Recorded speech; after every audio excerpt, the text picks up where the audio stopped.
Table number 820, plan number 820, plan 820, LIC new money back plan. LIC ने 2 money back plan launch किए हैं।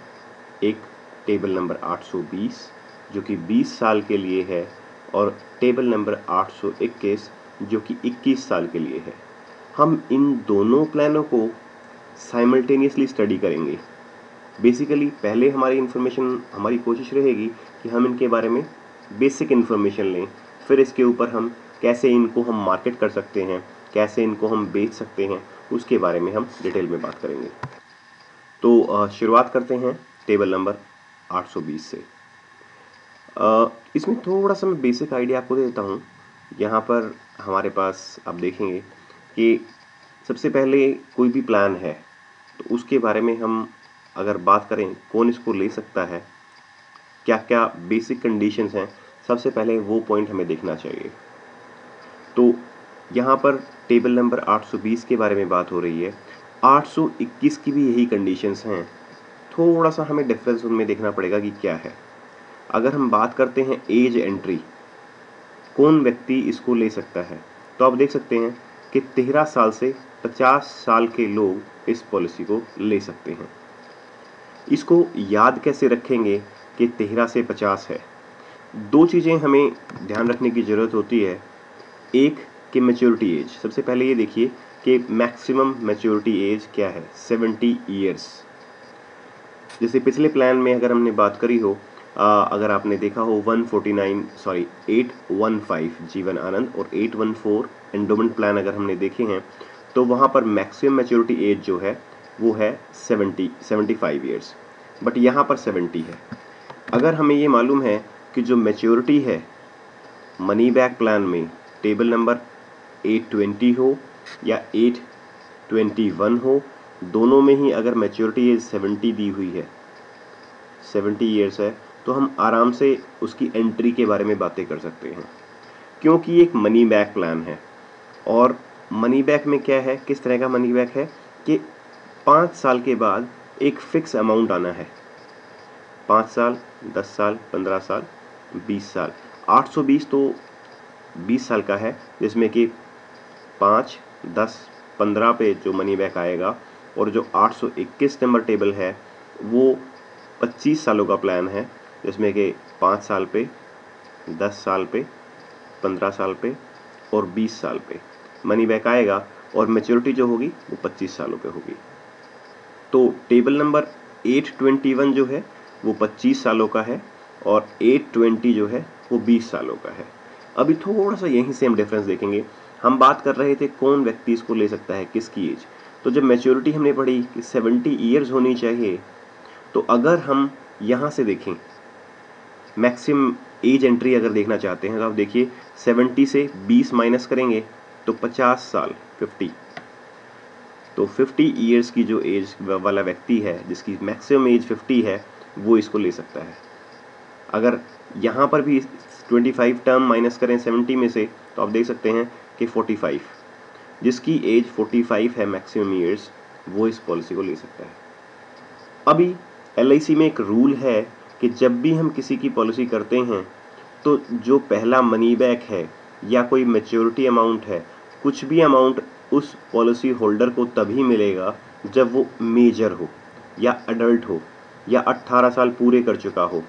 अगर हम इन दोनों ही पॉलिसी में देखें तो आपको दिखाई देगा कि दोनों में मनी बैक 5 साल में आना है, और यहाँ पर पॉलिसी होल्डर को मेजर होना है। तो जब 5 साल में आना है और उसकी एज मिनिमम 18 होनी है, तो इसका मतलब 13 साल से लेकर मिनिमम एज एंट्री है 13 साल। दोनों ही पॉलिसियों में कम से कम उम्र जो है वो 13 साल होनी चाहिए। मैक्सिमम एज एंट्री 820 में 50 है, क्योंकि 50 और 20 70 पे मैच्योरिटी आनी है। और 821 वाली पॉलिसी की बात करें तो इसमें जो मैक्सिमम एज एंट्री है वो 45 ईयर्स है, क्योंकि 25 साल अगर 45 में ऐड करेंगे तो 70। तो अगर हमें पता है कि मैच्योरिटी एज इसकी पता है, तो हम बड़े आराम से ये चीज़ कह सकते हैं कि एज एंट्री क्या है। 820 में 13 से 50, 821 में 13 से 45। तो ये इसकी एज एंट्री है। मैच्योरिटी एज हो गई, एज एंट्री होगी। अब टर्म, टर्म जो दोनों ही पॉलिसियां हैं उनमें फिक्स है। अगर हम बात करते हैं, शायद यहाँ पर देखिए आप टर्म की बात करें तो 820 में टेबल नंबर जो 820 है उसमें ये फिक्स है कि आपकी 20 साल जो टर्म है वो फिक्स है। मतलब जैसे 815 न्यू जीवन आनंद में है, 814 एंडोमेंट में है कि टर्म आप अपने हिसाब से चूज कर सकते थे। यहाँ पर ऐसा सिस्टम नहीं है, यहाँ पर जो टर्म है वो फिक्स है। और फिक्स क्या है? 8-20-20, मतलब 20 साल की टर्म। टेबल है 820 और 20 साल की ही टर्म मिलेगी, ये फिक्स है। ऐसे ही 821 में 8-21-25, वहाँ पर 25 साल की टर्म फिक्स है। तो एज एंट्री के बाद हमने टर्म देखी। अभी पहले क्या होता था, जिन लोगों ने कुछ पॉलिसियाँ पहले बेची हैं उनको मालूम है कि इन पॉलिसीज़ में जितना टेन्योर होता था उतने टेन्योर तक पेमेंट देनी पड़ती थी। लेकिन यहाँ पर नई पॉलिसी में क्या है कि नई पॉलिसी में आपको एक सर्टेन टाइम तक पेमेंट देनी है, उसके बाद पेमेंट नहीं देनी है। 5 साल पहले, मैच्योरिटी से 5 साल पहले तक ही पेमेंट देनी है, उसके बाद पेमेंट नहीं देनी है। तो 15 से 20 साल की अगर बात करें तो ये प्रीमियम हॉलीडे है। मतलब 820 नंबर टेबल की बात करते हैं तो इसमें 15 साल पेमेंट जाएगी, और 821 टेबल की बात करें तो इसमें 20 साल पेमेंट जाएगी। आगे के 5 साल जो हैं वो उनमें कोई प्रीमियम नहीं लिया जाएगा और उनको हम प्रीमियम हॉलीडे कहेंगे। ये एक बड़ा चेंज है। जो कुछ एडवाइज़र हैं जिन्होंने नए प्लान्स के बारे में नहीं पढ़ा होगा तो शायद उनको ये चीज़ परेशानी में डाल सकती है कि जो पेमेंट है वो सिर्फ 15 साल जाएगी। और यहाँ पर अगर हम बात करते हैं 821 नंबर टेबल की तो इसमें पेमेंट 20 साल तक जाएगी और मैच्योरिटी एज जो है वो 25 है। मतलब मैच्योरिटी की जो टर्म है वो 20 आएगी। तो ये जब बेसिक इन्फॉर्मेशन थी। अभी हम यहाँ पर देखेंगे, ये भी हो गया। मोड सारे हैं प्रीमियम पेमेंट के लिए, yearly, half yearly, quarterly, monthly, ECS। और बड़ी बात यह है कि अब इंश्योरेंस अमाउंट जो मिनिमम है वो 1 लाख रुपए का होगा। 1 लाख के ऊपर 5000 के मल्टीपल में, मतलब 1005, 1010, 1020, सॉरी 1,05,000, 1,10,000, 1,15,000, 1,20,000, इस तरह से पॉलिसी हो सकती है। अपर लिमिट कोई नहीं है। तो एज एंट्री मुझे लगता है काफ़ी आसानी से अब याद कर सकते हैं कि अगर हमें 70 ईयर्स पता है कि मैच्योरिटी मैक्सिमम एज है तो 13 से 50 हो सकती है। पॉलिसी की टर्म फिक्स है, 20 साल ही रहेगी। प्रीमियम 15 साल तक देना है। सारे मोड अवेलेबल हैं और मिनिमम इंश्योरेंस 1 लाख का है। तो ये जो अगर हमें बेसिक इन्फॉर्मेशन है तो बड़े आराम से हम इस पॉलिसी को किसको सजेस्ट करें, कहीं पर अगर बैठे हों तो हमें बिल्कुल भी परेशानी नहीं होगी इसके बारे में। यहाँ पर मैं पहले रिकमेंड करूँगा कि आप 815 वाला वीडियो या 814 वाला वीडियो अगर देख लेंगे तो बड़ी आसानी होगी इस पॉलिसी को समझने में, क्योंकि हम इसमें बहुत ज़्यादा डिटेल में और बहुत ज़्यादा टाइम नहीं देने वाले हैं। तो अगर किसी ने 815 वाला जो ट्रेनिंग सेशन है या वीडियो है या प्रेजेंटेशन है वो देख ली है तो ये जो प्रेजेंटेशन है बड़ी जल्दी कंप्लीट हो जाएगी, क्योंकि इस सिंगल प्रेजेंटेशन में हम 820 820 नंबर और 821 821 नंबर दोनों मनी बैकों को साइमल्टेनियसली एक साथ डिस्कस करेंगे। अब यहाँ पर हम बात करेंगे कि 820 और 821 में क्या डिफरेंस है। मैं अगर 820 के बारे में थोड़ी सी चर्चा करूँ, दोनों चीज़ों को साइमल्टेनियसली साथ साथ हम डिस्कस करेंगे। यहाँ पर 820 ये 820 है और ये 821 है। मान लीजिए एग्जाम्पल लेते हैं, एज हमने 30 ईयर्स ली तो यहाँ पर 30, दोनों ही केसेस में 30 ईयर्स की हमने एज एंट्री ली है। तो ये 50 पे 20 ईयर्स फ्रॉम नाउ 50 ईयर्स जैसे एज होगी तो मैच्योर हो जाएगी, और ये 55 ईयर्स पे ये 821 है। एग्जाम्पल ले रहे हैं हम, थोड़ा सा कई चीज़ें क्लियर हो जाएंगी इससे। यहाँ पर 820 और एक हम 10 लाख रुपए की पॉलिसी ले रहे हैं। मैं आपसे रिक्वेस्ट करूँगा कभी भी किसी को पॉलिसी बता रहे हैं तो सम अश्योर्ड मिनिमम 10 लाख पे बात करिए, क्योंकि पॉलिसी का इंश्योरेंस एक्सप्लेन करने से अगर 10 लाख का एक्सप्लेन करेंगे और प्रीमियम ज़्यादा होगा तो पार्टी खुद ब खुद बोलेगी कि प्रीमियम थोड़ा ज़्यादा, इसको कम कर लीजिए। लेकिन अगर आपने कम प्रीमियम से स्टार्ट किया है या कम इंश्योरेंस से स्टार्ट किया है तो बढ़ाना बड़ा मुश्किल होगा। हम बात कर रहे थे मनी बैक की। अभी मनी बैक जो आना है 30 ईयर्स के बाद, 5 साल के बाद आएगा 35 पे, फिर 5 साल के बाद आएगा 40 पे, फिर 5 साल के बाद आएगा 45 पे, और ये 50 पे जो है वो मैच्योरिटी है। ऐसी ही जो कंडीशन है वो 821 में भी है। 35 साल का आएगा यहाँ पर 5 साल के बाद, 40 का फिर 5 साल के बाद, फिर 45 5 साल के बाद, 50 एंड देन 55। अभी जो मनी बैक आना है वो कैसे है, पहले किसी ने अगर पॉलिसी पढ़ी है तो आप आराम से समझ सकते हैं कि इसमें जो मनी बैक आता है वो आता है 20% ऑफ द सम अश्योर्ड। मतलब सम अश्योर्ड अगर हमारा 10 लाख रुपए का है तो हमारा 20% यहाँ पर आएगा। 20% का अगर हम बात करें तो 10 लैक्स की 2 लाख रुपए हमारा मनी बैक आ गया। इसके बाद 40 की 5 साल के बाद की बात करते हैं। 40 साल पे जब 5 साल के बाद फिर मनी बैक 20% आएगा और फिर 20% आएगा, तो 2 लाख यहाँ पर 35 की एज पे, 2 लाख 40 की एज पे, और 2 लाख जो है वो 45 की एज पे। और बैलेंस यहाँ पर आप देखेंगे कि आपने जो पेमेंट ली है वो 20% ऑफ द सम अश्योर्ड है। ये सारा का सारा सम अश्योर्ड 100% हमारा 10 लाख रुपए है, उसमें से 20 हम ले चुके, 60% हम मनी बैक के माध्यम से हम ले चुके हैं। तो अभी 50 पे क्या मिलेगा, जैसे हमने 815 में देखा है कि टोटल सम अश्योर्ड मिलता था, प्लस बोनस मिलता था, और प्लस फाइनल एडिशनल बोनस मिलता था। तो अभी क्योंकि हम 60% पहले ले चुके हैं मनी बैक के माध्यम से, तो हम यहाँ पर 40% ही मिलेगा हमें ऑफ सम अश्योर्ड। मतलब 10 लाख के लिए हमें 4 लाख रुपए मिलेंगे।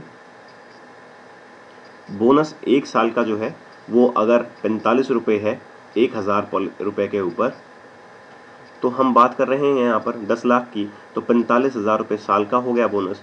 और यहाँ पर अगर पहुँच के हम मल्टीप्लाई करें इसको 20 से, तो लगभग 9 लाख रुपए का जो बोनस ही हो गया।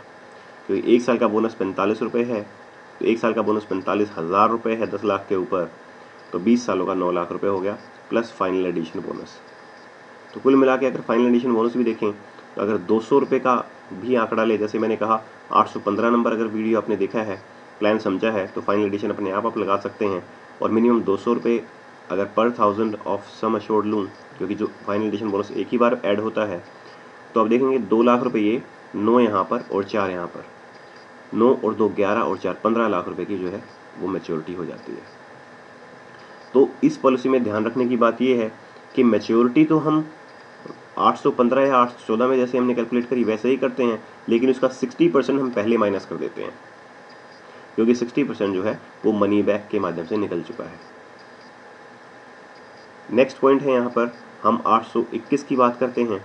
821 में मैच्योरिटी जो है वो सेम रहेगी दोनों में।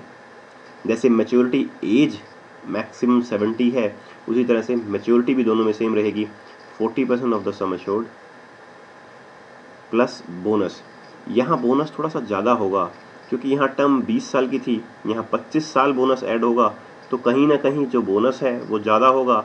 और 45 रुपये ही अगर बोनस है 821 में 10 लाख के ऊपर, 45,000 रुपये बोनस बनता है, और 45,000 को अगर हम 25 से मल्टीप्लाई करेंगे तो लगभग 11.5-12 लाख रुपये का जो है वो बोनस बनता है।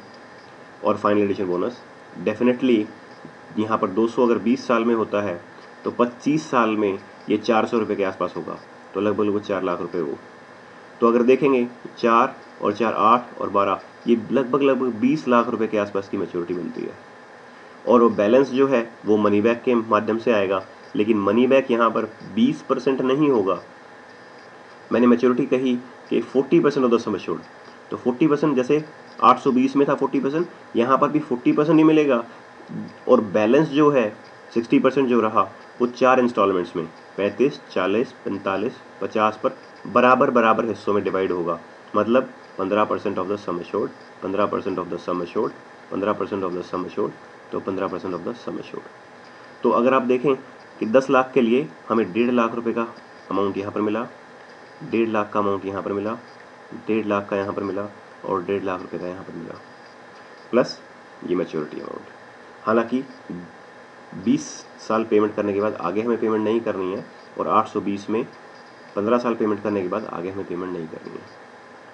तो यहाँ तक देखने में कोई ज़्यादा डिफरेंस नज़र नहीं आता है कि प्रीवियस पॉलिसीज़ में इस और इस पॉलिसी में क्या डिफरेंस है। तो ये हमने देखा कि मनी बैक कब कब आता है और मैच्योरिटी अमाउंट क्या होती है। तो एक बार अगर हम इस स्लाइड के ऊपर देखें तो यहाँ मैच्योरिटी की बात की गई है 820 नंबर टेबल की। 40% of the basic sum assured along with vested reversionary bonus and final additional bonus. तो वो हम डिस्कस कर चुके हैं दोनों ही केसेस में, 820 में भी और 821 में भी 40% ऑफ द सम अश्योर्ड मिलेगा प्लस टोटल बोनस 20 सालों का 820 में, 25 सालों का 821 में, और फाइनल एडिशनल बोनस भी मिलेगा। तो उस हिसाब से हमें दोनों की मैच्योरिटी मालूम है।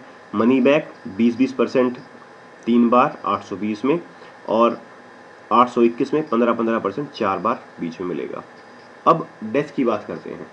जैसे हमने कहा 815 अगर आपने प्रेजेंटेशन या प्लान अच्छी तरह पढ़ा है तो आप बड़े आराम से कह सकते हैं कि दोनों में ही, अभी हम यहाँ पर हमने मैच्योरिटी बेनिफिट दिखाए, हम डेथ बेनिफिट के लिए सिर्फ 820 का कंसेप्ट यूज़ करेंगे, 821 में भी एज इट इज़ वो चीज़ें फॉलो होंगी।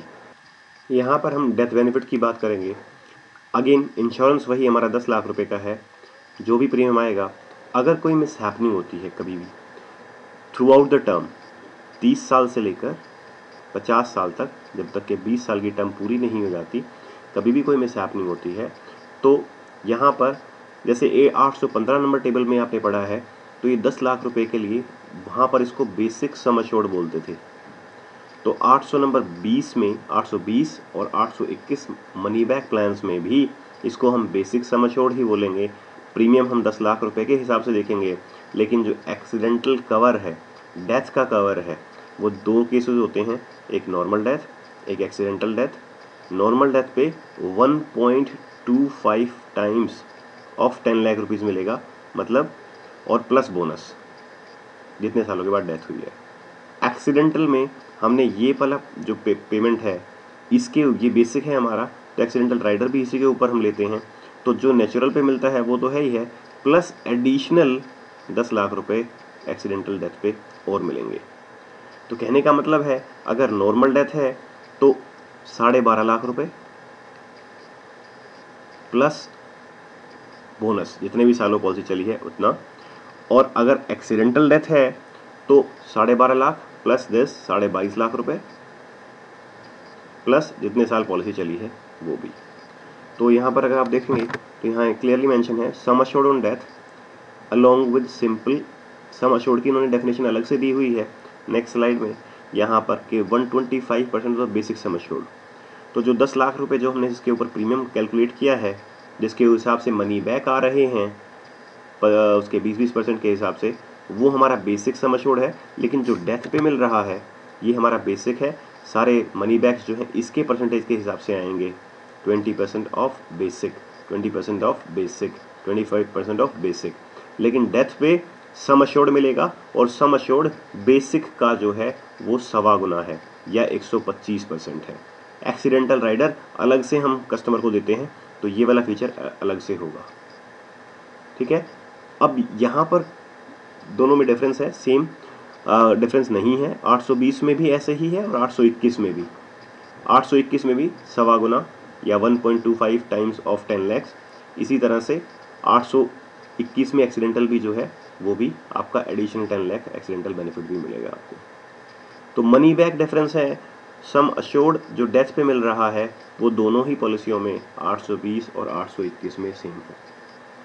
यहाँ पर this is just the basic information, और ये जो आपको इन्फॉर्मेशन दी तो ये दोनों ही पॉलिसीज़ पे के लिए वैलिड है। अगर हम बात करते हैं रिबेट की, तो जैसे 815 नंबर टेबल में है, 814 नंबर टेबल पे है, मोड रिबेट ईयरली पे 2% है। ईयरली अगर प्रीमियम लेते हैं तो 2% मिलेगा, हाफ ईयरली लेते हैं तो 1% मिलेगा, क्वार्टरली पे कोई रिबेट नहीं है। और यहाँ पर अगर हायर सम अश्योर्ड की रिबेट करें, ज़्यादा बड़ी पॉलिसी अगर लेना चाहते हैं, तो इसका जो रिबेट है वो 814 नंबर टेबल से मैच करता है। अगर आपने 814 नंबर टेबल पढ़ी है तो आप बिल्कुल भली भांति समझ सकते हैं कि यहाँ पर 3% of the basic sum assured, 3 पर 1000 है, इसको परसेंट नहीं कहेंगे, 3 पर 1000, और ऐसे ही 2 लाख से 4,95,000 की पॉलिसी लेते हैं तो ₹2 पर 1000 of the basic sum assured के हिसाब से इसमें रिबेट आएगी। सेम कंडीशन जो है, इसी तरह की रिबेट जो है आपकी 25 साल वाली पॉलिसी 821 में भी है। यहाँ पर लोन की बात दोनों ही पॉलिसीज में सेम है, कहीं कोई डिफरेंस नहीं है। लोन अगर हम यहाँ पर बात कर रहे हैं 3 साल के बाद मिल सकता है, और लोन जैसे हमने 815 814 नंबर टेबल में पढ़ा है, दोनों ही पॉलिसियों में अगर पॉलिसी इनफोर्स है तो अप टू 90%, यहाँ अप टू मेंशन है, ये बात थोड़ा सा ध्यान देने वाली है कि अप टू में क्या होता है कि यहाँ तक मिल सकता है, ये नहीं कि 90% ही मिलेगा, वो टर्म के हिसाब से डिपेंड करेगा। और जो पॉलिसियाँ पेड अप हो चुकी हैं, लैप्स हो चुकी हैं, उनमें 80% तक लोन मिल सकता है। ठीक है, तो ये एक अनदर फीचर है इसमें, शायद आप लोग इससे परिचित हैं। यहाँ पर अगर हम बात करते हैं 820 की सरेंडर वैल्यू की, जैसे 815 में है, 814 में है, सेम तरह के गारंटेड सरेंडर वैल्यू मिल रही है, तो इसके ऊपर बहुत ज़्यादा चर्चा हम नहीं करेंगे। अभी नेक्स्ट जो ऑप्शन है, ये स्पेशल सरेंडर वैल्यू सेम है। यहाँ पर जैसे 814 नंबर टेबल में थी, 815 नंबर टेबल में थी, 2 साल के अंदर अंदर आप पॉलिसी को रिवाइव कर सकते हैं। सर्विस टैक्स जो होंगे वो एप्लीकेबल होंगे। Back dating, grace period, nomination, assignment वैसे ही होंगे जैसे कि 815 और 814 में हमने पढ़े हैं। अब थोड़ी सी बातें करते हैं इन पॉलिसीज को किस कैटेगरी, अब इसकी मार्केटिंग के बारे में थोड़ी सी हम बातें करेंगे, किस तरह से इसको मार्केट किया जाए, कैसे ये पॉलिसी किसी को दी जा सकती है। एक्चुअली कहना मैं ये चाहूँगा कि हर पॉलिसी के लिए एक स्ट्रैटेजी होती है। स्ट्रैटेजी का मतलब एक स्टोरी होती है, एक एज एंट्री का हमें पता होना चाहिए कि हम किस तरह के जो कस्टमर हैं, जैसे ही हमें हमारे कोई सामने आता है उसको हम वो पॉलिसी कैसे पिच करें, तो इसकी अपने आप में ही एक स्टोरी होती है। अगर आप अपनी तरफ से कोई अच्छी स्टोरी बना सकते हैं तो शायद आप ये पॉलिसी बड़ी आराम से बेच सकते हैं। एक 820 20 सालों के लिए, 821 25 सालों के लिए। लेकिन मेरी तरफ से देखता हूँ मैं किस तरह से मैंने उनको जो फीचर्स हैं वो बताने की कोशिश की है, क्योंकि जब हम कस्टमर के पास जाते हैं तो अगर हम उन टॉपिक्स को एलेबोरेट नहीं करेंगे, हमें नहीं मालूम कस्टमर की किस तरह की ज़रूरत होती है, हमें 5 7 8 10 पॉइंट ऐसे बोलने पड़ते हैं कि शायद कोई भी ऐसा पॉइंट हो सकता है जो कस्टमर को पसंद आ सकता है और वो पॉलिसी ले सकता है। तो इसलिए मैं हमेशा आपको कहता हूँ कि make a list of benefits, unique selling points की एक लिस्ट बनाइए, उस लिस्ट को कस्टमर को ज़रूर बताइए, भले ही वो इंटरेस्टेड है या नहीं इंटरेस्टेड है, एटलीस्ट एक बार आपकी जिम्मेदारी बनती है कि आप उसको वो पॉलिसी के जो बेनिफिट्स हैं वो ज़रूर बताएं। बात करते हैं कि पॉलिसी को बेचा कैसे जाएगा। यहाँ पर थोड़ा सा एजेंट के रोल के ऊपर बात करते हैं। एक एजेंट का क्या रोल है? जो इंश्योरेंस सेलिंग है वो T20 जैसे एक क्रिकेट होता है उसकी तरह से काफ़ी मैच करता हुआ होता है। जैसे T20 में एक बॉलर होता है, एजेंट यहाँ पर एक बॉलर की तरह से है।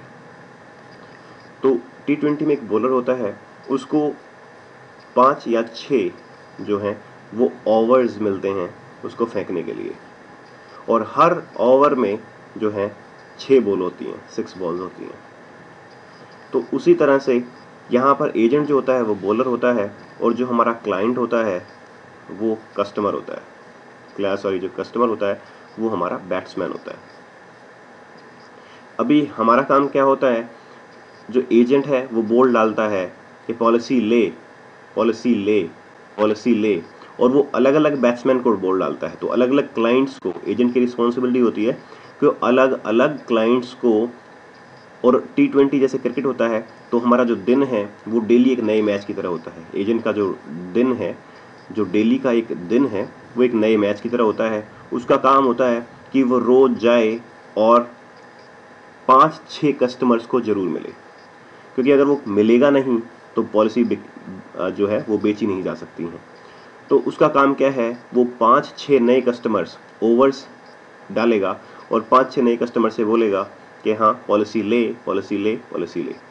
और पॉलिसी अगर हमें नहीं मालूम किसकी कैसी ज़रूरत है, तो जब हम कस्टमर से मिलते हैं तो एक जो बैट्समैन, पहला क्लाइंट हमें मिला तो वो हमारे लिए बैट्समैन के जैसा हुआ, और 6 बॉल जैसे डालने का मतलब हो गया कि हम 6 बार अलग अलग तरीके से उसको जो है समझाने की कोशिश करेंगे, अलग अलग तरीके से बॉल फेंकने की कोशिश करेंगे। एक में हम कहेंगे सर ये टैक्स सेविंग के लिए बहुत अच्छी है, दूसरी हम कहेंगे सर ये सेविंग के लिए बहुत अच्छी है, तीसरी सर ये डेथ इंश्योरेंस इसमें है, तीसरा इमरजेंसी में आप इसके ऊपर लोन भी ले सकते हैं। सर कभी अगर ज़रूरत पड़ जाती है तो जो मनी बैक आता है उसको आपको सरेंडर पॉलिसी नहीं करनी पड़ेगी और आपका काम चल जाएगा। सर इसमें लिमिटेड पेमेंट का ऑप्शन है। तो ऐसे कई सारे ऑप्शंस हैं। जब कस्टमर को हम उन पॉइंट्स के ऊपर एजुकेट करते हैं, बताते हैं, तो कोई ना कोई ऐसी बोल होती है, कोई ना कोई ऐसी लाइन होती है जो कस्टमर को सूट करती है और वो पॉलिसी ले लेता है। तो इसलिए मैं हमेशा कहता हूँ कि एजेंटों को ये पॉइंट्स, सेलिंग वाले जो पॉइंट्स हैं, उनकी लिस्ट बना के उसको याद करना चाहिए। जो एजेंट पॉलिसी के फीचर्स 10-12 फीचर्स नहीं गिनवा सकता, मैं नहीं मानता कि वो इजी सेलिंग में एक्सपर्ट होगा। एक्सपर्ट होने के लिए आपको अपनी जो बोल्स हैं, अपनी जो पॉलिसी हैं, उसके कम से कम 10-12 फीचर्स पता होने चाहिए। वही फीचर्स अभी हम डिस्कस करने की कोशिश करेंगे यहाँ पर। अगेन फिर मैं ये नहीं कहता कि वही सारे ऑप्शंस हैं या वही सारी स्टोरीज बनती हैं। कुछ भी आप अपने हिसाब से बना सकते हैं और कस्टमर को समझा सकते हैं, लेकिन स्टोरी अगर है तो हम उसको अच्छी तरह समझा सकते हैं और हमें काफ़ी आसानी भी होगी इसके लिए। आप यहाँ पर देख सकते हैं कुछ पॉइंट्स मैंने बनाए थे, unique selling features of money back plans. क्या हैं वो फीचर्स? अभी एज एंट्री जो है 820 और 821 की 13 साल से है, तो हम किस तरह से लोगों को जो है बात कर सकते हैं।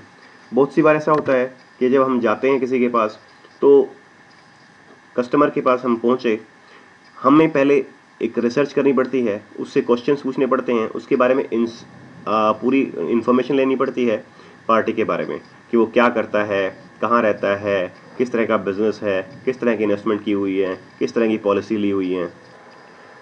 तो जब उसके बारे में इंफॉर्मेशन लेते हैं तो साथ ही साथ हम कोशिश कर सकते हैं कि अगर हमें पॉइंट नहीं मिलता, कोई भी पॉइंट, जैसे मैंने कहा अलग अलग तरीके से हमें बोल डालनी पड़ेगी, तो यहाँ पर कुछ लोग अपने लिए इंश्योरेंस लेके रखते हैं, कुछ लोग बच्चों के लिए लेके रखते हैं।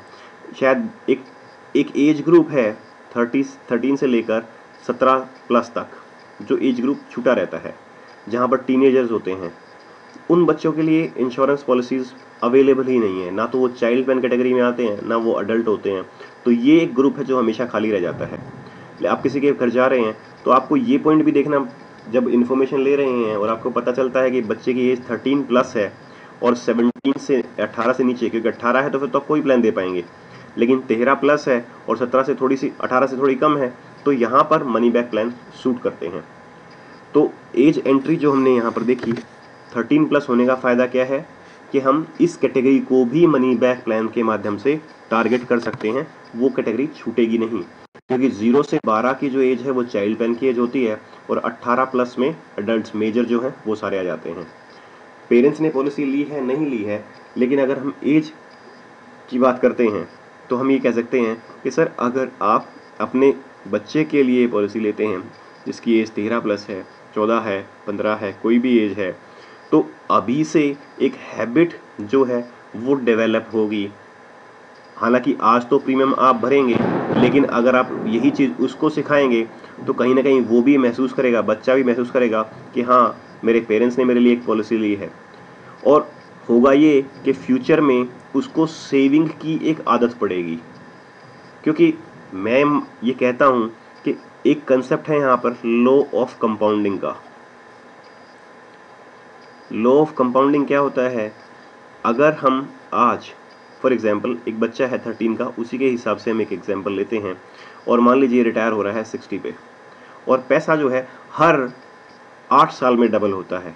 तो हम देखते हैं 13 और 8 21, 8 यहाँ पर 21 हो जाएगा, उसके 8 साल के बाद ये 29 हो जाएगा, उसके फिर 8 साल के बाद ये 37 हो जाएगा, फिर उसके 8 साल के बाद ये 45 हो जाएगा, फिर 8 साल के बाद ये 53 होंगे, और फिर 8 साल के बाद 61 हो जाता है, तो राउंड फिगर 60। अभी ये चीज़ क्यों ज़रूरी है बच्चों को बतानी? ये इसलिए ज़रूरी होता है कि अगर मान लीजिए किसी ने आज 1 लाख रुपया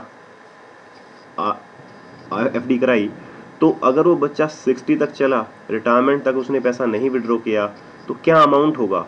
अगर हम कह रहे हैं 8 साल में डबल, तो ये जब वो 21 का होगा 2 लाख हो चुका होगा, 29 का होगा 4 लाख हो चुका होगा, 37 का होगा तो ये 8 लाख हो चुका होगा, 45 का होगा 16 लाख हो चुका होगा, 53 का होगा 32 लाख हो चुका होगा और 61 का होगा तो 64 लाख रुपया हो चुका होगा। मैं ये नहीं कह रहा कि आप लमसम पैसा डिपॉजिट करिए। हाँ, अगर एक हैबिट आज से शुरू करेंगे पैसा सेव करने की, तो एक बच्चे को भी आदत पड़ेगी कि हाँ पैसा बचाना ज़रूरी है, वो भी इस सेविंग की इम्पोर्टेंस को समझेगा और अपनी लाइफ में अर्निंग के साथ साथ सेविंग करेगा तो उसको कभी भी फाइनेंशियल प्रॉब्लम नहीं होगी। और जब कभी भी रिटायरमेंट होगी उसकी या उसको पैसे की ज़रूरत होगी तो कभी वो खाली हाथ नहीं होगा, किसी के आगे उसको हाथ नहीं फैलाना पड़ेगा। और 13+ या इस तरह के बच्चों का बीमा करने का दूसरा फ़ायदा ये है, एक तो हो गया उसको आप ये समझाइए कि सेविंग की इम्पोर्टेंस क्या है, इम्पोर्टेंस ऑफ सेविंग बच्चे को पता चलेगी। दूसरा, अगर कभी ऐसी सिचुएशन आ जाती है कि आपके पास पैसे नहीं हैं या बच्चा भी असमर्थ है पेमेंट करने में, तो जो मनी बैक आएगा वो पूरा पूरा सपोर्ट करेगा, उसी से इंस्टॉलमेंट आप भर सकते हैं। तो ये वाला जो पॉइंट है लॉ ऑफ कंपाउंडिंग का और सेविंग डेवलप करने का, क्योंकि हर पेरेंट्स कोशिश करते हैं कि उसके बच्चे के अंदर कुछ अच्छी हैबिट्स डेवलप हों, तो सेविंग से रिलेटेड अच्छी हैबिट डेवलप होंगी तो ये वाला एक पॉइंट रहेगा। साथ ही साथ आप कह सकते हैं कि जब बच्चा बड़ा होता है तो एक्सपीरियंस कम होता है, उसको भी जैसे जॉब लगेगी LIC एजेंट्स या दूसरे लोग जो हैं वो पीछे पीछे घूमते हैं, उनको फॉलो करते हैं ताकि वो नई इन्वेस्टमेंट करें। लेकिन क्योंकि आप समझदार हैं, आप आज ही एक इन्वेस्टमेंट ऐसी करेंगे जिससे कि 20 साल तक की उसकी चिंताएं खत्म हो जाएंगी, उसको जल्दी में कोई फैसला नहीं लेना पड़ेगा। तो आप आज ही अच्छी पॉलिसी लेके उसको इंश्योर भी कर सकते हैं, उसके अंदर सेविंग की हैबिट डेवलप करवा सकते हैं, उसे बचा सकते हैं कहीं वो किसी प्राइवेट कंपनी की कोई पॉलिसी ना ले ले किसी के गलत झांसे में आके। तो ये सारे पॉइंट्स हैं जिनको आप बोल सकते हैं। तो 13+ वाली जो सेगमेंट है वो हमने डिस्कस किया कि किस तरह से हम इस सेगमेंट को कंसिडर कर सकते हैं। नेक्स्ट पॉइंट है लिक्विडिटी। लिक्विडिटी में यहाँ पर कई सारे पॉइंट्स हैं। Higher money back after regular intervals. अगर मान लीजिए आपने पॉलिसी ली, कुछ लोग होते हैं जिनका अपना बिजनेस होता है, तो बिजनेस में हमेशा ही पैसे की लेन देन बहुत ज़्यादा होती है, कभी पैसे बहुत ज़्यादा हैं, कभी पैसे बिल्कुल भी नहीं हैं। तो जो बिजनेसमैन हैं या फिर जो अभी जिन्होंने नया नया जिनके ऊपर रिस्पॉन्सिबिलिटी कम है, जैसे नए लोग जिन्होंने नौकरी ज्वाइन की है, अनमैरिड हैं, वो हमेशा इस टाइप की पॉलिसी मांगना चाहते हैं। क्या कुछ ऐसा है आपके पास जिससे कि कम टाइम के लिए, 5 साल के लिए, 3 साल के लिए, 10 साल के लिए, इस तरह की जो पॉलिसीज़ हैं वो मांगते हैं। तो जो मतलब यूथ है आज का, वो जो जिसके ऊपर बहुत ज़्यादा रिस्पॉन्सिबिलिटी नहीं है, जो इम्पोर्टेंस ऑफ सेविंग नहीं समझता है, तो उसको हम समझा सकते हैं कि एक और तरह से बोल डाल के कि हाँ, आपका जो मनी बैक है वो एक टाइम के बाद आएगा तो आपको सपोर्ट मिलेगी।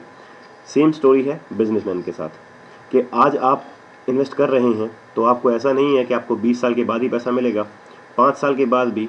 अगर हम एक छोटा सा एग्जाम्पल लेके चलें, एग्जाम्पल अगर 30 ईयर्स पे भी लेते हैं, तो मान लीजिए इसकी जो, चलिए ठीक है, मैं इसकी एग्जैक्ट प्रीमियम कैलकुलेशन लिखता हूँ जिससे थोड़ा सा समझने में आसानी होगी।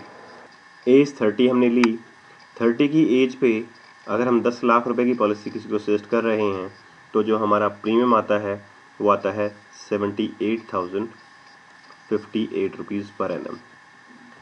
और 5 साल के बाद जब वो 35 ईयर्स का होगा तो 2 लाख रुपए 820 नंबर टेबल में वापस आएंगे और 821 नंबर टेबल में जो वापस आएगा वो आएगा 1.5 लाख रुपया। जब 1.5 लाख आ रहा है तो डेफिनेटली सी बात है कि प्रीमियम भी उसका कम होगा। आपको प्रीमियम भी मैं बता देता हूँ 821 का क्या होगा, वो होगा 60,175। सर्विस टैक्स वगैरह लगा के सारा का सारा जो प्रीमियम है, ये वो सारा प्रीमियम है कि 821 नंबर जो कि 25 साल के लिए, जिसमें 20 साल पेमेंट करनी है, उसमें प्रीमियम आएगा 60,000 और इसमें आ रहा है 78,000। अभी जैसे ही 5 साल पूरे होंगे, 35 साल में 2 लाख रुपए उनको वापस मिलेंगे एज ए मनी बैक और इसमें 1.5 लाख रुपए वापस मिलेंगे। हम सिर्फ बात कर रहे हैं जो फीचर 820 में होंगे वैसे ही हम 821 को भी पिच कर सकते हैं।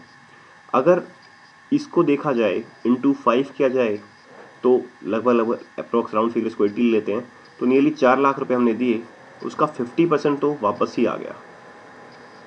तो कहीं ना कहीं अगर फाइनेंशियल क्रंच है, एक तो बड़ी बात यह है कि इसके ऊपर लोन की ऑप्शन अवेलेबल है। 3 साल के भरते ही अगर बंदे को लगता है कि नहीं वो पेमेंट नहीं कर पाएगा, तो उसके ऊपर लोन लेकर ये अपनी पॉलिसी को आप कंटिन्यू, जो कस्टमर है वो कंटिन्यू कर सकता है। लोन में भी जो जो भी उसको लोन मिलेगा वो प्लस पॉलिसी कंटिन्यू हो जाएगी। और लोन आज ले भी लिया है तो 1 या 2 इंस्टॉलमेंट ही देनी पड़ेगी, फिर मनी बैक आ जाएगा, जिससे कि वो अपना लोन भी चुका पाएगा, उसके ऊपर जो इंटरेस्ट है वो भी चुका पाएगा और उसकी पॉलिसी भी लैप्स नहीं होगी। तो लिक्विडिटी की जहाँ तक बात करते हैं तो लोन एक अच्छा पॉइंट यहाँ पर आता है। एक तो मनी बैक तो है ही है, जो कि एक सर्टेन इंटरवल हर 5 साल में एक बार आपको मौका देता है कि आप अगली 2 इंस्टॉलमेंट, अगली 3 इंस्टॉलमेंट यहाँ से निकाल सकते हैं। मनी बैक आ गया तो फिर 8 साल तक कोई दिक्कत नहीं है।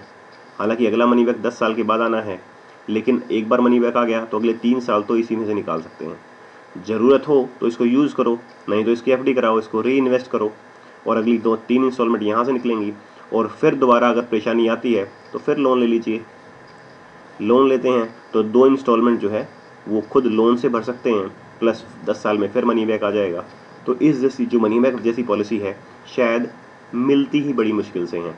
और LIC ने जो नई पॉलिसी लॉन्च करी है वो तो बहुत अच्छी है, जिसमें कि इंश्योरेंस कवर बढ़ा के दिया है।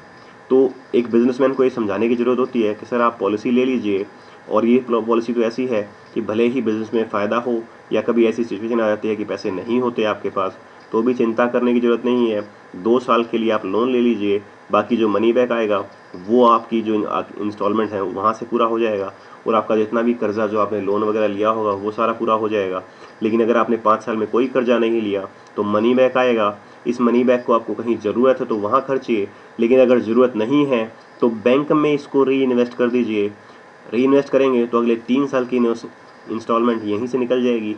और अगर आप ठीक ठाक इसको मैनेज कर लेते हैं तो हमें नहीं लगता कि कहीं पर भी किसी भी लेवल पे इसको परेशानी होगी।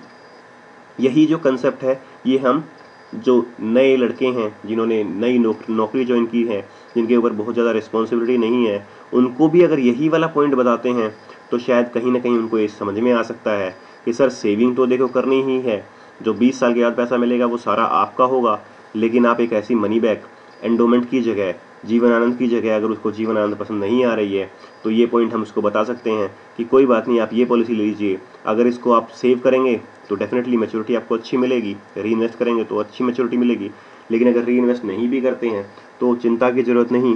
प्राइवेट जिनकी जॉब है उसको भी ये पॉलिसी अच्छी लग सकती है कि सर कोई बात नहीं, आज आप पॉलिसी ले लेंगे और कल को जॉब है नहीं है किसी कारणवश, अब जो भी रीज़न है, तो उसमें आप इस पॉलिसी को आराम से कंटिन्यू कर सकते हैं। जो IRDA ने एक और पॉइंट यहाँ डाला है कि 2 साल के अंदर पॉलिसी आपको रिवाइव करानी पड़ेगी, उससे भी आप बच सकते हैं। तो वहाँ पर कहीं ना कहीं मनी बैक जो पॉलिसी है वो बहुत ज़्यादा बेहतर साबित होती है इन नए हालातों में, इन बदले हुए हालातों में। जब IRD ने 2 साल की लिमिट लगा दी है कि पॉलिसी लैप्स होगी तो रिवाइव नहीं करा पाएंगे, तो वहाँ पर मनी बैक जैसी पॉलिसी जिसमें लोन भी मिल रहा है, री इन्वेस्टमेंट के ऑप्शंस भी हैं, मनी बैक भी आता है, तो ये लिक्विडिटी पॉइंट ऑफ व्यू से बहुत अच्छे फीचर्स बनते हैं। अब कुछ लोग एंडोमेंट पॉलिसी लेते हैं, यहाँ पर भी आप देखेंगे, यहाँ पर मैंने मेंशन किया हुआ है री investment in case of money is not required. पैसा नहीं चाहिए तो उसको री इन्वेस्ट करिए, री इन्वेस्ट होगा तो अगर कभी फ्यूचर में फाइनेंशियल क्रंच आता है तो उस पैसे से हम इसके इंस्टॉलमेंट पे कर सकते हैं। अगर अगले साल पैसा नहीं है तो उसी पैसे को उठा के उससे हम इंस्टॉलमेंट पे कर सकते हैं। Payment of premium by way of money back, money back के माध्यम से भी आप प्रीमियम पे कर सकते हैं। तो ये जो पॉइंट है ये यूथ को पसंद आ सकता है। तो अभी हम यहाँ पर मैं मेंशन कर देता हूँ कि किस किस सेगमेंट के लिए ये पॉलिसी अच्छी हो सकती है। नंबर 1, जो बिजनेसमैन हैं या कहें सेल्फ एम्प्लॉयड हैं, उनके लिए पॉलिसी बहुत अच्छी है। दूसरा, यूथ जिनकी उम्र 18 साल से, 18 भी ना बोलें, जो खुद फैसला ले सकते हैं, जो खुद जॉब कर रहे हैं, 18 से 25 जो अनमैरिड हैं, और जो 13 साल से ऊपर हैं, अगर उनके पेरेंट्स इंटरेस्टेड होते हैं तो उनको ये पॉलिसी दे सकते हैं। तीसरी, जो लोग प्राइवेट फर्मों में काम करते हैं, प्राइवेट कंपनीज में काम करते हैं, उनके लिए पॉलिसी बिल्कुल सूटेबल है, क्योंकि किसी भी कंडीशन में, चाहे कैसी भी कंडीशन हो, तो वो पेमेंट, ये पॉलिसी जो है लैप्स नहीं होगी। तो ये जो 3 कैटेगरीज आती हैं, इनको तो आप डेफिनेटली दे ही सकते हैं। प्लस आप सोचिए कि कैसी एक स्टोरी हो सकती है जो इस पॉलिसी के साथ आप अटैच करें और ये पॉलिसीज़ आगे तक चल सकती हैं। तो ये इसमें कुछ पॉइंट्स, आप इसको नोट कर लीजिएगा। फर्दर कुछ सोचिएगा तो कुछ और पॉइंट्स भी निकल के आ सकते हैं। अब हम बात करेंगे कि टैक्स बेनिफिट के ऊपर। कस्टमर को जितने पॉइंट्स बताओगे आप, उतने ज़्यादा ही चांसेस हैं पॉलिसी सेल होने के। तो अगर हम बात करते हैं टैक्स बेनिफिट कैसे इम्पैक्ट करता है, कैसे मनी बैक पॉलिसियाँ एक वरदान की तरह होती हैं उन लोगों के लिए जिनको टैक्स लगता है। मान लीजिए यहाँ पर हम थोड़ा सा, जो टैक्स वाले लोग होते हैं उनकी इनकम थोड़ी अच्छी होती है। यहाँ थोड़ा सा बड़ा एग्जाम्पल 1 CR का अगर हम लें, तो अगर किसी ने 1 करोड़ की पॉलिसी ली हुई है, तो मान लीजिए 7 लाख रुपए प्रीमियम है, तो जो मनी बैक आएगा वो 10 लाख रुपए आएगा। जो ये HNI क्लाइंट्स होते हैं उसके बारे में थोड़ी सी बात कर रहे हैं हम। इनके पास इतना पैसा होता है कि जितना भी पैसा, चाहे सेविंग में भी ये रखते हैं तो भी इनका, या बैंक में भी उनको पैसा रखता है तो भी इतना टैक्स लगता है कि वो उस पैसे को बचा ही नहीं पाते हैं। कहीं ना कहीं किसी न किसी माध्यम से उसके पड़े हुए पैसे, जो बैंक में भी पैसे पड़े हुए हैं, उसके ऊपर टैक्स लगता है। तो पहले तो उसको ये बताने की ज़रूरत है, जो टैक्स वाले लोग हैं यहाँ पर, उनको बताने की ज़रूरत होती है कि सर मान लीजिए, हालांकि 1 करोड़ शायद आपको थोड़ा ज़्यादा लग रहा होगा, लेकिन कभी कभी हमें कोशिश करनी चाहिए कि हम बड़ी पॉलिसियों के ऊपर भी बात करें। इससे हमें हमारी जो हैबिचुअल 1 करोड़ की बात करने की जो पॉसिबिलिटी है वो बढ़ जाती है। अब मान लीजिए किसी व्यक्ति ने 7 लाख रुपीज़ जो है इन्वेस्टमेंट की, तो डेफिनेटली सी बात है 80C बहुत बड़ा उसके लिए क्वेश्चन नहीं होता। लेकिन 10 लाख रुपए का कोई है, उसने इसके ऊपर टैक्स बेनिफिट लिया है, 30% स्लैब में वो होता है, तो नियरली 21,000 रुपये उसने बचाए टैक्स के माध्यम से।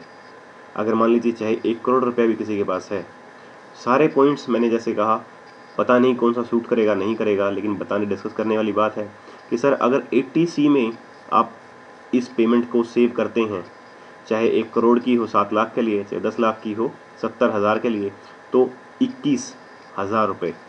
मैं इसका 2 लाख नहीं कहूँगा, मैं 7,000 के हिसाब से, 1 लाख के हिसाब से बात कर रहा हूँ। अगर वो 80C में इसको टैक्स बेनिफिट लेता है, तो आप पूरा, अगर 80C यहाँ से पूरा होता है तो 30,000 रुपये उसके टैक्स में बचते हैं।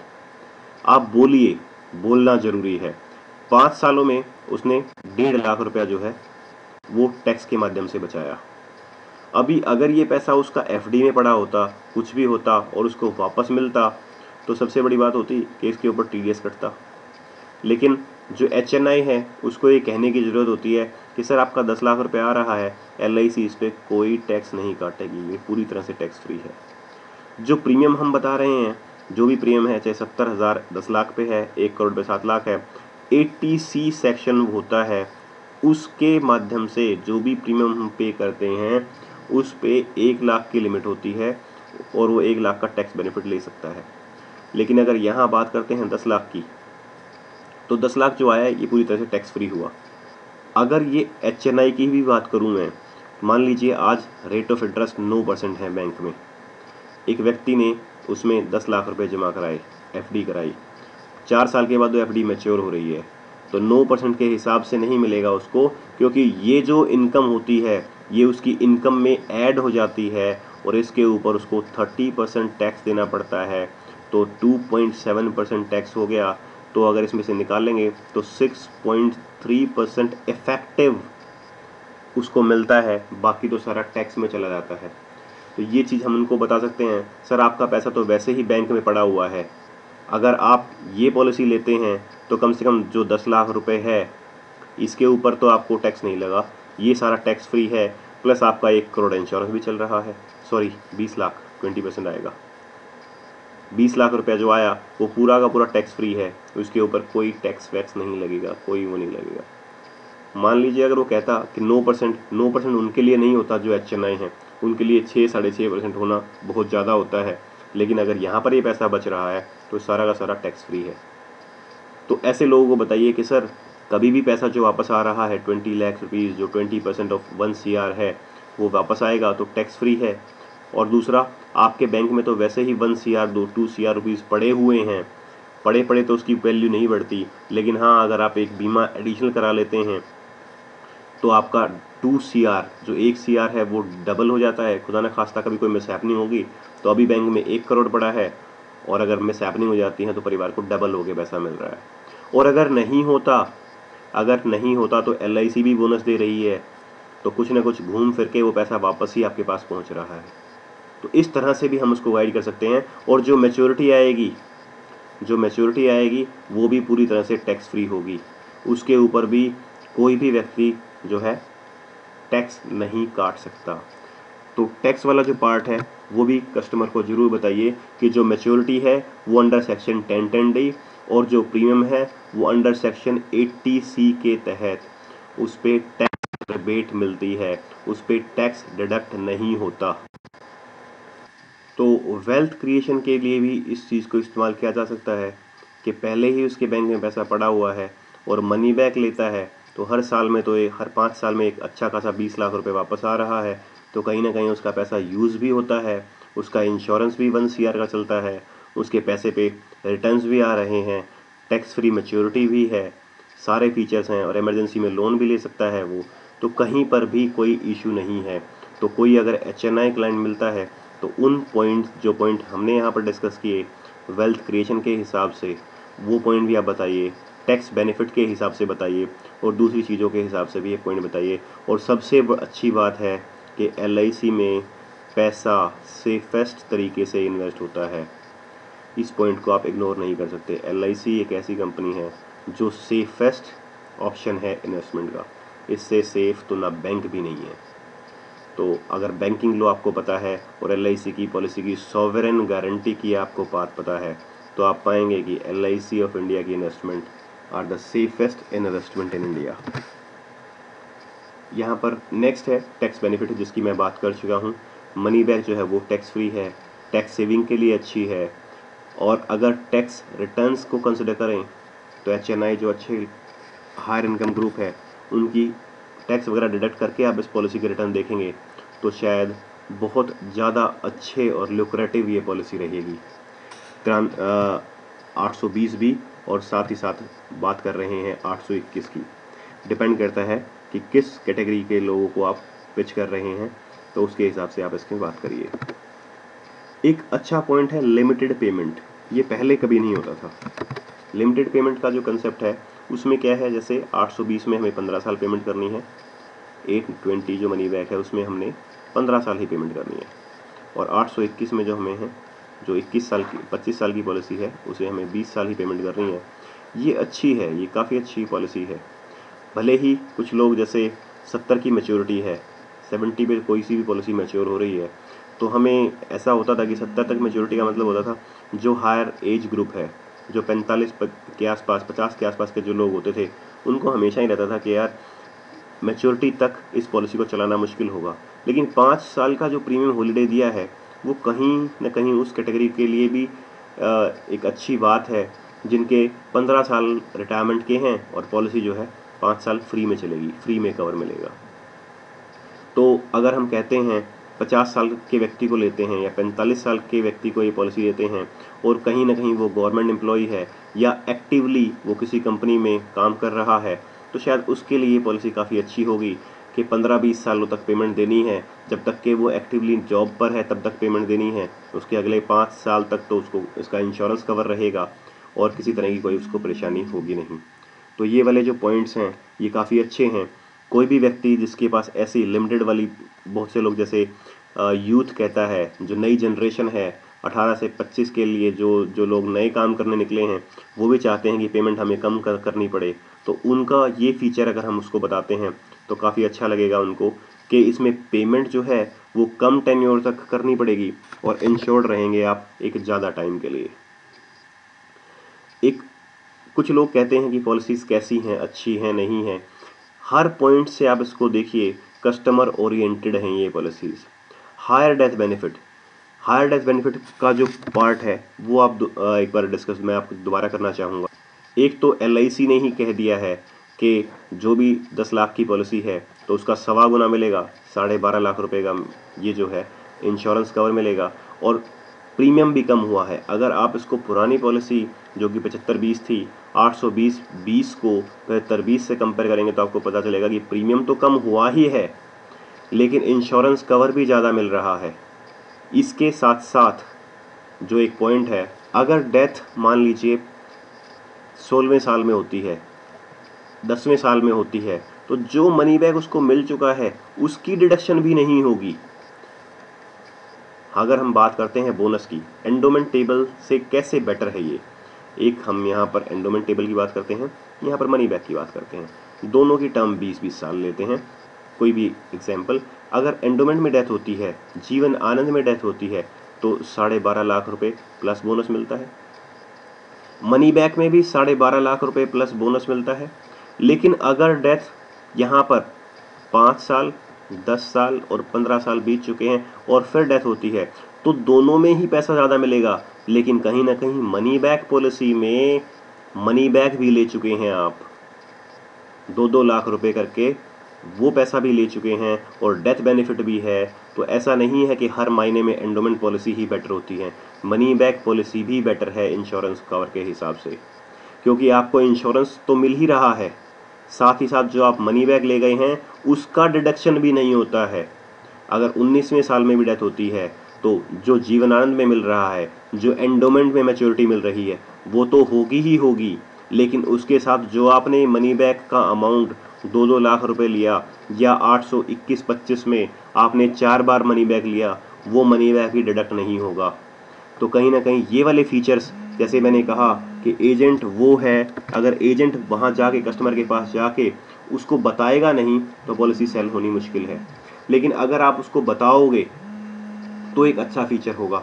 साथ ही साथ यहाँ पर एक पॉइंट और भी जो है कि इंश्योरेंस कवर, देखिए हालांकि चीज़ें बड़ी आसान है, मैं नहीं कहता आपको नहीं मालूम होंगी, आपको बहुत सारी चीज़ें मालूम है, लेकिन जब बात करते हैं बोलने के ऊपर की बात आती है, अगर आप बोल नहीं रहे हैं तो कहीं ना कहीं आप अपना नुकसान कर रहे हैं, कस्टमर को आप समझा रहे हैं, उसको शायद वो चीज़ें समझ में नहीं आएंगी।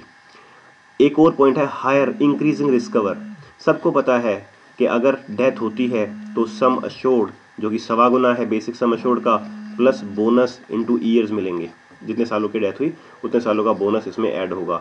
लेकिन एक चीज़ है कि अगर आप बोलेंगे कि सर इसमें इंश्योरेंस बढ़ता है विद एज, तो शायद it has a different impact. Sum assured plus bonus बोलना कोई बड़ी बात नहीं है, लेकिन अगर हम कहें, इसी बात को मैं घुमा के कहूँ कि सम अश्योर्ड जो है, जो इंश्योरेंस कवर है वो बढ़ता जाएगा एज के साथ, चाहे आपका प्रीमियम पे कर रहे हैं, एक प्रीमियम हॉलीडे आ जाता है 5 साल, जब मैच्योरिटी से 5 साल पहले भी अगर आप किस्त नहीं भी भर रहे हैं तो अभी भी आपका इंश्योरेंस बढ़ रहा है, तो शायद कहीं ना कहीं कस्टमर सोचता है कि मेरी एज बढ़ रही है तो प्रीमियम भी बढ़ रहा है। बोनस की बात करें, हालांकि चीज़ वही है, अगर आज 10 लाख रुपए की पॉलिसी लेते हैं, 12.5 लाख रुपए इंश्योरेंस है, हर साल 50,000 रुपये, 60,000 रुपये बोनस ऐड हो रहा है, तो कहीं ना कहीं उसका इंश्योरेंस कवर बढ़ रहा है। लेकिन उसको ऐसे ना कह के कि हाँ बोनस भी है, अगली बात हम दोबारा ऐसे भी कह सकते हैं कि हाँ सर आपका इंश्योरेंस भी जो कवर है वो भी बढ़ रहा है। ओवर एज आपकी बढ़ेगी तो आपका इंश्योरेंस कवर बढ़ेगा। आपको ऐसी ज़रूरत नहीं है कि आप बार बार नई पॉलिसी लें, एटलीस्ट आप उसको कहिए। अगर आप ये कहेंगे तो न इनमें से, जैसे मैंने कहा कि एक एजेंट एक बॉलर होता है, पता नहीं कौन सी बॉल यॉर्कर आ जाए, कौन सी कैसी आ सकती है। अगर आप ये सारे पॉइंट्स 15-20 पॉइंट की लिस्ट बनाएं और अपनी खुद की एक स्टोरी डेवलप करें और उस स्टोरी को कस्टमर को समझाएं, तो डेफिनेटली सी बात है कि आपकी पॉलिसी सेल होने के चांसेस बढ़ सकते हैं, बहुत ज़्यादा बढ़ जाएंगे। तो अंत में मैं यही कहूँगा कि एज एंट्री को याद करिए, पॉलिसी के फीचर्स को याद करिए। जब हम बच्चों को, अपने बच्चों को पढ़ाते हैं, उनको चीज़ें याद कराते हैं, तो हमारी जिम्मेदारी भी बनती है कि जिस प्रोफेशन में हम हैं वहाँ की चीज़ें हमें याद हों, कंठस्थ हों, बिल्कुल फिंगर टिप्स पे हों। और जितने पॉइंट्स आप ज़्यादा बनाएंगे कि उस पॉलिसी के फीचर में बात करने के लिए पता नहीं कौन सा ऐसा पॉइंट है जो कस्टमर को पसंद आ सकता है और वो पॉलिसी आपसे ले सकता है। जो व्यक्ति बोलेगा ही नहीं उसके चांसेस बिल्कुल कम है पॉलिसी सेल करने के, लेकिन जो ज़्यादा बोलेगा, जो फीचर्स के बारे में बात करेगा, उसको उस पॉलिसी की अच्छाइयों के बारे में बताएगा, तो कहीं ना कहीं उस पॉलिसी को बिकने के चांसेस उसके बहुत ज़्यादा होते हैं।